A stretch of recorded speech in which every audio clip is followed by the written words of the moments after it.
మీ ఎలాంటి వ్యాపార ప్రకటనలకైనా వెంటనే మా ఛానల్ సంప్రదించండి. అందరికీ నమస్కారం.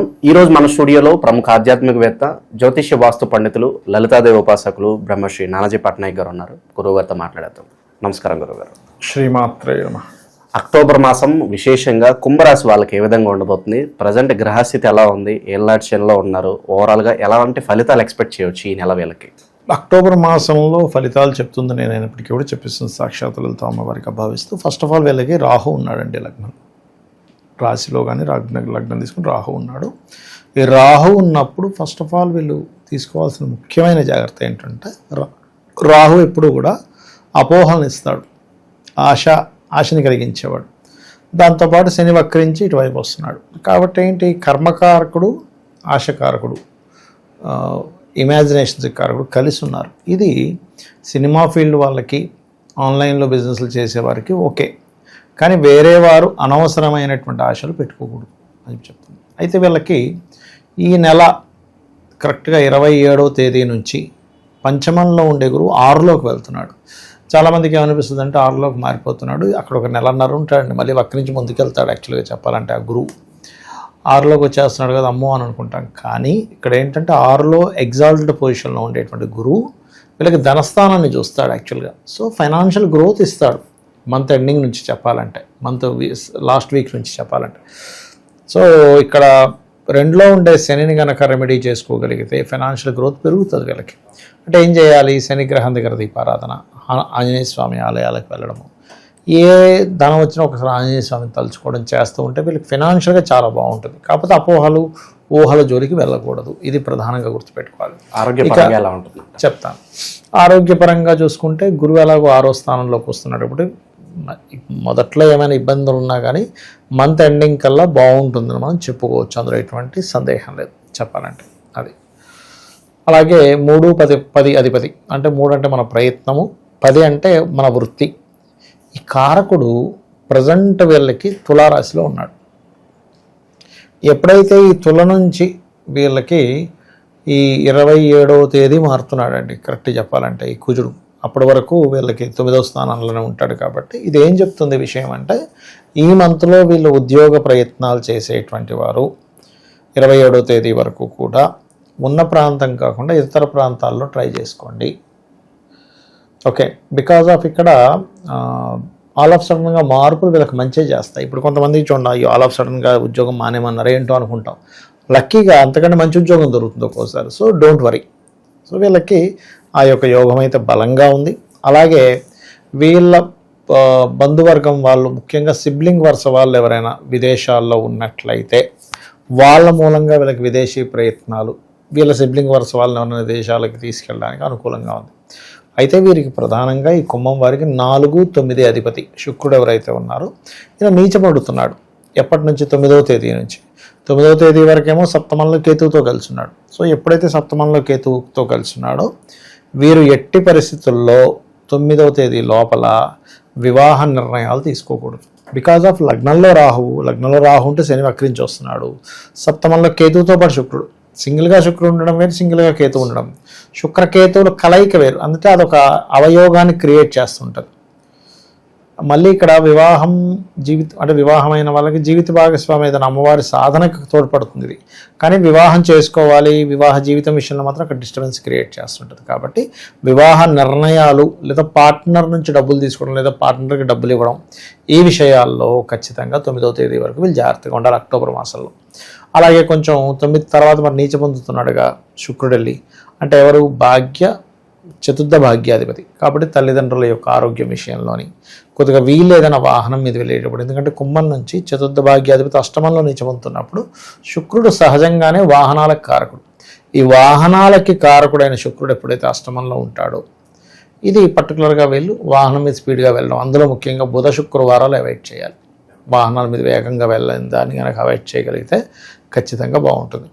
అలాగే తృతీయ అష్టమాధిపతి అంటే సంతానానికి కారకుడు, మరియు కొన్ని ఇన్సూరెన్సెస్ రిలేటెడ్ వాటికి కారకుడు బుధుడు మనకి బుధాదిత్యోగంలో ఉంటూ 3వ తేదీ నుంచి తులలోకి మారిపోతున్నాడు. ఎప్పుడైతే తులారాశిలోకి ఎంటర్ అవుతున్నాడో, 9వ స్థానంలోకి ఎంటర్ అవుతున్నాడో, ఇక్కడ 3వ తేదీ తర్వాత నుంచి మీరు కనుక చూస్తే స్టూడెంట్స్కి అయితేనేమో వాళ్ళ టీచర్స్తోని, మాస్టర్స్తోని కొంత స్ట్రెస్ ఉంటుంటుంది.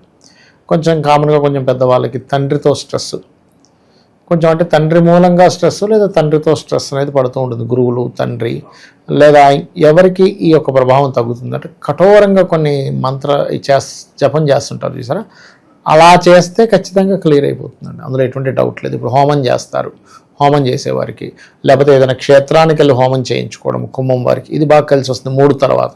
అంటే మనం ఇక్కడ అర్థం చేసుకోవాల్సింది ఏంటంటే అసలు గ్రహాలు ఏం చెప్తున్నాయి, నువ్వు ఎలా ఉండమని చెప్తున్నాయి. ఇప్పుడు మనకు ప్రకృతి చెప్తుంటుంది చూసారు, అక్కడ బాగా చలి ఉంటుంది అంటే మనం 4 రగ్గులు పట్టుకుని వెళ్తాం. బాగా ఎండ ఉంటుందా అంటే కొంచెం ఏసీలోనే కొంచెం మెయింటైన్ చేస్తాం, ఏసీ రూమ్ తీసుకుంటాం ఏదైనా వేరే ప్రాంతానికి వెళ్ళినప్పుడు. అలాగే ప్రకృతి ఎలాగైతే మనకి చలిని, ఎండని, వర్షాలను ఇస్తుందో గోచార గ్రహాలు ఆ ఎనర్జీస్ని రిలీజ్ చేస్తూ ఉంటాయి. అప్పుడు ఆ ఎనర్జీ తగ్గట్టుగా మనకు ఫలితం వస్తుంది, ఆ ఫలితానికి తగ్గట్టుగా మనం ప్లాన్ చేసుకుంటూ ఉంటుండాలి. సో అది కాబట్టి నా ఉద్దేశం ఏంటంటే 9వ తేదీ లోపల వరకు మాత్రం ఎట్టి పరిస్థితుల్లో వివాహ నిర్ణయాలు, వివాహ సంబంధాలు చూడకండి పర్టికులర్గా. ఇక మనకి ఎప్పుడైతే 27వ తేదీ వస్తుందో 27వ తేదీ కుజుడు మారుతాడు ఎలాగో దశమ స్థానంలోకి. తన స్థానంలోకి తను వస్తున్నప్పుడు ఉద్యోగంలో కొంత లీడర్షిప్ ఉంటుంది, ఒకవైపు మానేద్దాం, మారిపోదాం అనేటువంటిది, ఎందుకంటే ఇది కుజుడు కదా ఎంతైనా మారిపోవాలి అనేటువంటి తత్వాన్ని ఇస్తుంది. ఖచ్చితంగా కొంచెం ప్రమోషన్స్ రావట్లేదు, ఇక్కడ ఎందుకు ఎంతకాలం అని ఇక్కడ ఉంటాం, ఎంతకాలం ఉన్నా ఇదే జీతం అయితే మనకు అక్కర్లేదు అనే దాంతో కూడా మారిపోతారండి. మార్పు మంచిదని అంటారు. మార్పు ఒక రకంగా మంచిదే చెప్పాలంటే, అదొకటి.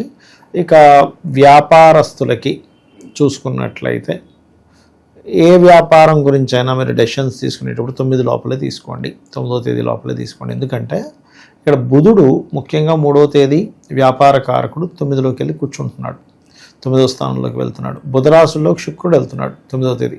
సో ఈ శుక్రుడు బుధరాశుల్లోకి నీచబడి వెళ్ళడము, ఈ బుధుడు వచ్చి కుజుడితో కలవడం, ఇవన్నీ ఏం చెప్తున్నాయంటే వ్యాపార నిర్ణయాలు ఏం తీసుకున్నా ఫస్ట్ వీక్ లోపలే తీసేసుకోండి. దాని తర్వాత అసలు ఎట్టి పరిస్థితుల్లో వ్యాపార నిర్ణయాలు తీసుకోవడం అనేది ఎలా ఇస్తుందంటే, ఇక్కడ మనకి లగ్నంలో ఎప్పుడైతే రాహు ఉన్నాడో, రాహు ఇమాజినేషన్ కారకుడు అనుకున్నాం.